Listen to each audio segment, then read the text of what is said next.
बच्चों अब है आपका एग्जाम्पल फोर्थ की क्या स्टेटमेंट है आपके पास। A particle is projected with velocity u at an angle alpha. किसी पार्टिकल को आपने क्या कर दिया, प्रोजेक्ट किया किसी पॉइंट ओ से। किस वेलोसिटी से प्रोजेक्ट किया आपने, यू वेलोसिटी से, ठीक है। और कितने एंगल से प्रोजेक्ट किया, अल्फा एंगल से, ठीक है।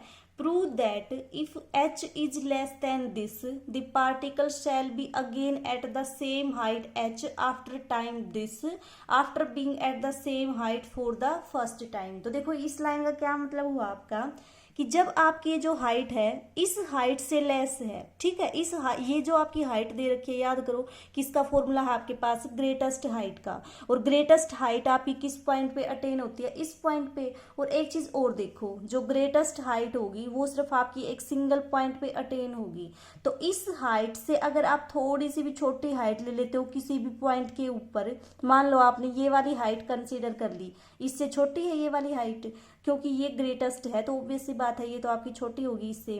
तो ये जो हाइट एच है आपकी, ये दोबारा फिर से अटेन होगी किसी टाइम, जो आपका ये टाइम दे रखा है, इतने टाइम के बाद आपका जो पार्टिकल होगा वो फिर से किस हाइट पे होगा, वो इसी हाइट के ऊपर होगा।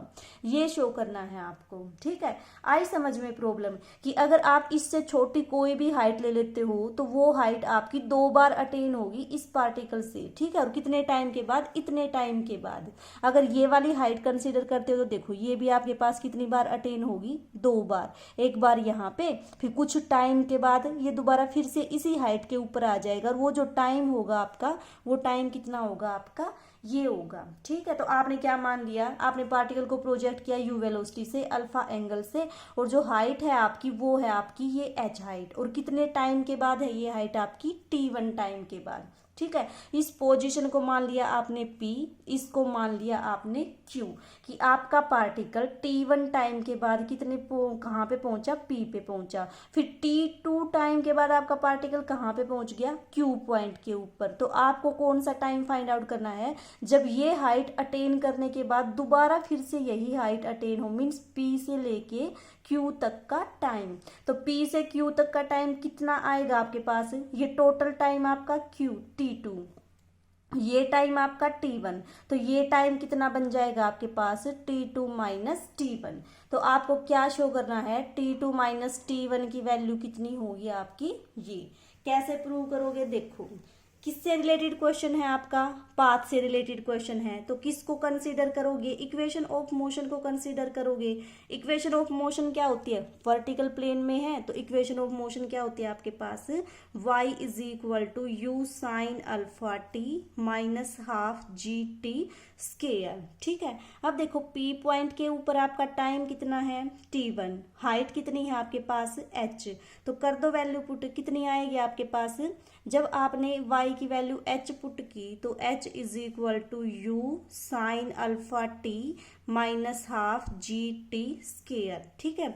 अब इसको अगर आप सोल्व करोगे तो आपके पास ये कितनी आ जाएगी, g t square minus 2u sine alpha t plus 2h is equal to 0। अब देखो ये जो इक्वेशन है आपकी t में क्या है, क्वाड्रेटिक। t में क्वाड्रेटिक का मतलब क्या होगा, इसकी 2 रूट आएंगे। एक को मान लिया आपने T1, दूसरे को क्या मान लिया आपने T2।